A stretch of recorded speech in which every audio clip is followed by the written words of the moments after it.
And welcome to this lecture. This is going to be the last lecture for the module 1, and in this lecture we are going to discuss about the SharePoint Online Admin Center. You should know about how we can manage your SharePoint, a lot of SharePoint related things on the SharePoint Admin Center.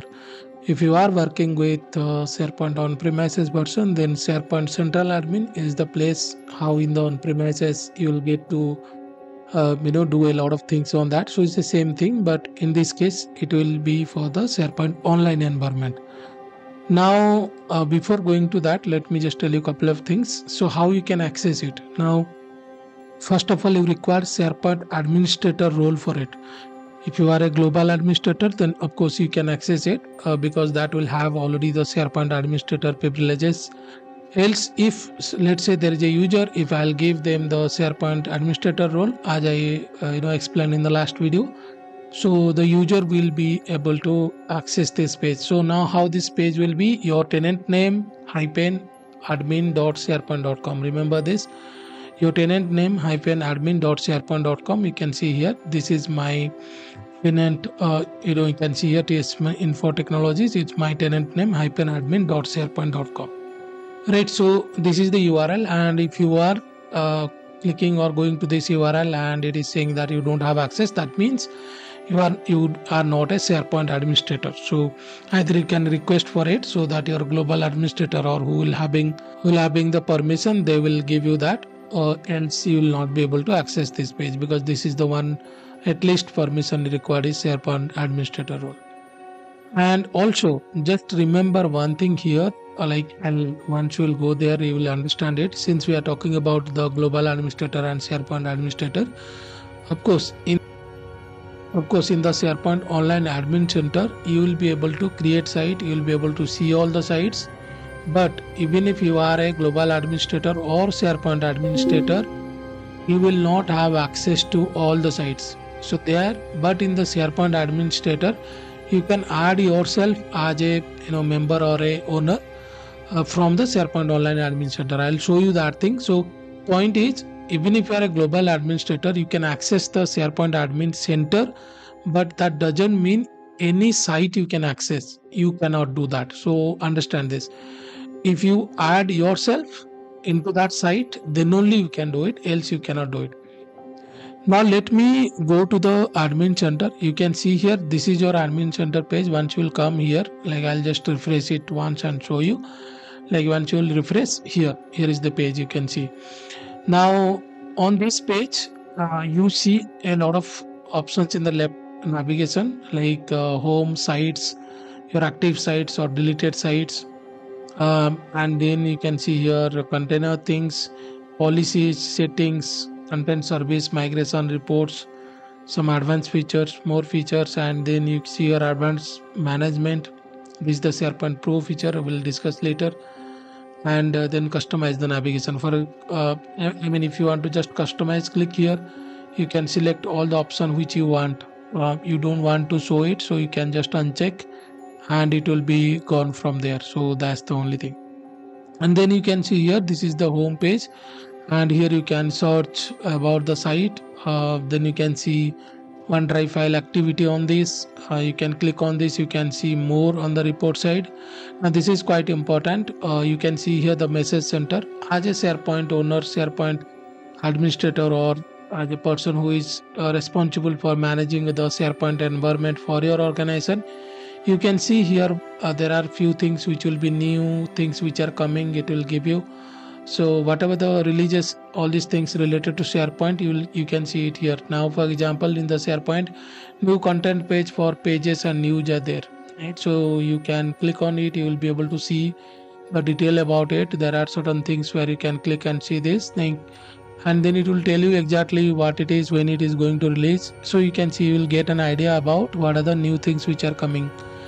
And the same thing you can see here, if anything is going down, so it will show you that thing also. You can click here, you'll be able to see more things here.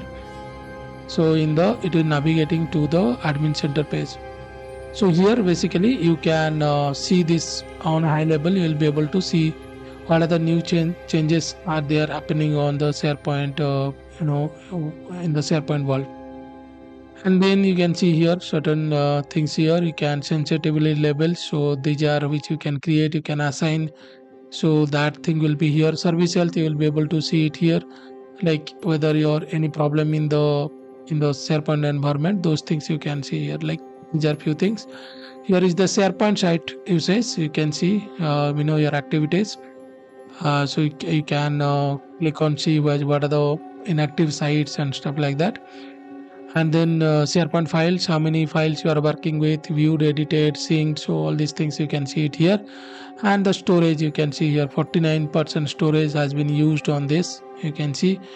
And you can see largest site, you can see, and then you can see who are the site which are taking more space on this. So this is quite important as a admin kind of activities. If you are a larger organization and there are a lot of sites you are creating for your users, and then you have to restrict a lot of things, right? How much space they can use and things like that. I'll show you also how we can restrict that, how we can as a organization wide, how we can fix that thing. But these are the few things which you can see in the in the home page. Now another very important things, as a SharePoint developer, most of the time you will want to see about the sites. When you see here, now you can see here you can see the storage, how much they are using. Here from here you can create site, that we are going to discuss in the next module, where we will discuss about SharePoint sites. But this is the place where you can see all your sites, and then you can come here and you can see it here, what are the deleted sites. Now the last point I was telling you here is the global administrator will not have access to the site. Now for example, audience 1 is a site, let's say, or confidential is a site, or EB is a site. Now these sites, or a finance site, even if I am a global administrator, it doesn't mean I'll have access to it.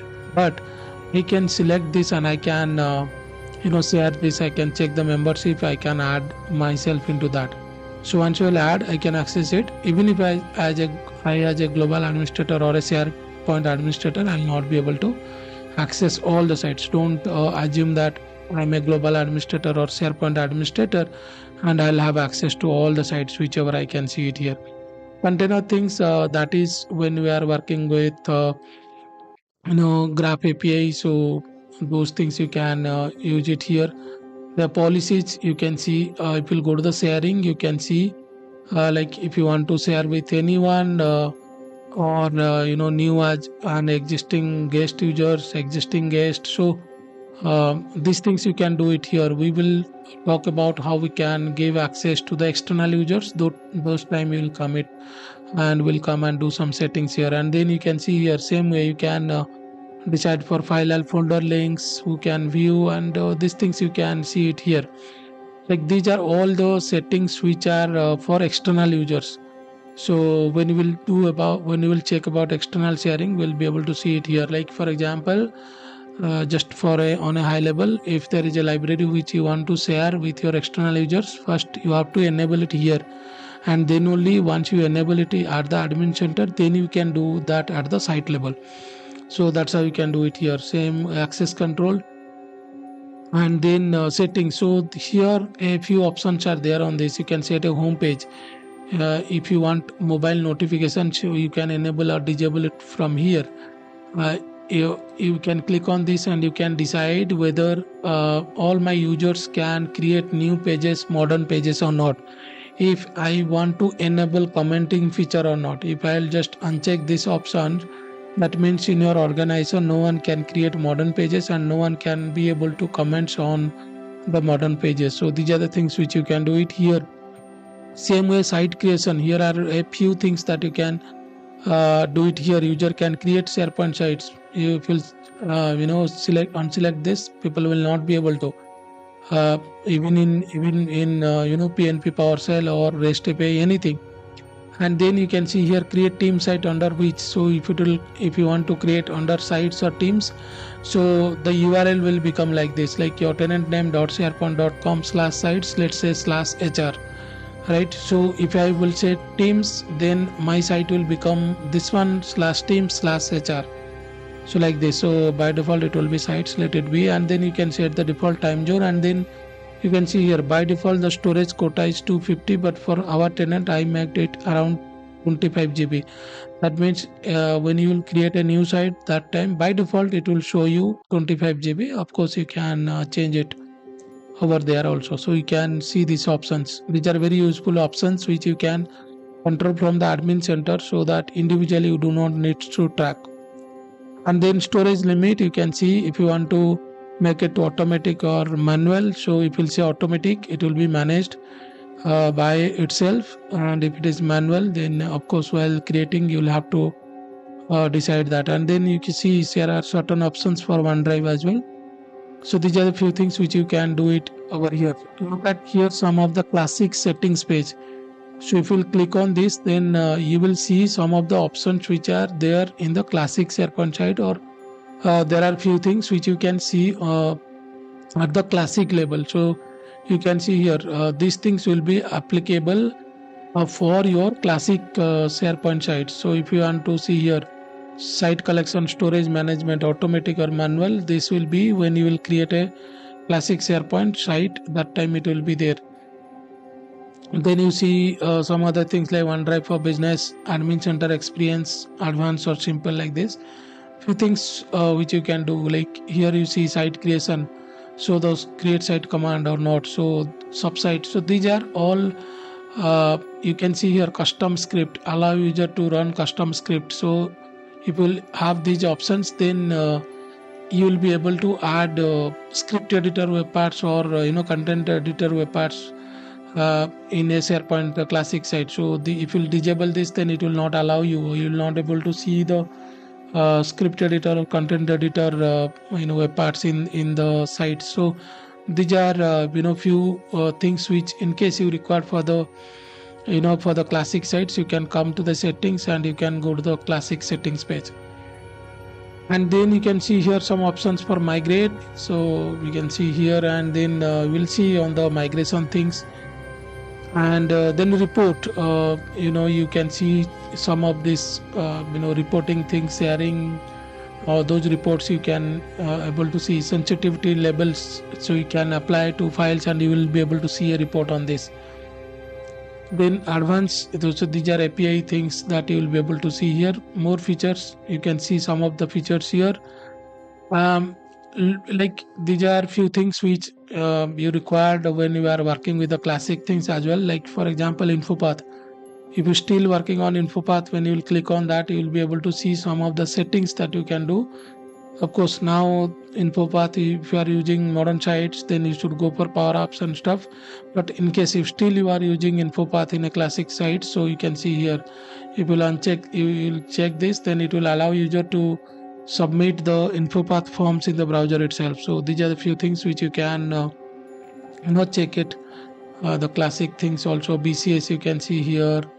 There are see other things, few other things here. User profile, search, secure store, you can see it here, right? So those are few things which you can do. This content service, I just forgot to tell you. So here you will be able to see the Tom store. Now we will check separately for what is this Tom store, but these are like just for a high level understanding. You can define your terms. Let's say imagine there is a department you want everyone in your organization use that, so you can put that information in the Tom store, and then you can add those columns in that. So there will be separate videos we'll make for it. So on that you can see it here. Content type gallery, here you can create content types. These are all the default content types. So we'll have a separate topics for this, but yeah, these are the things which you can see here, content types.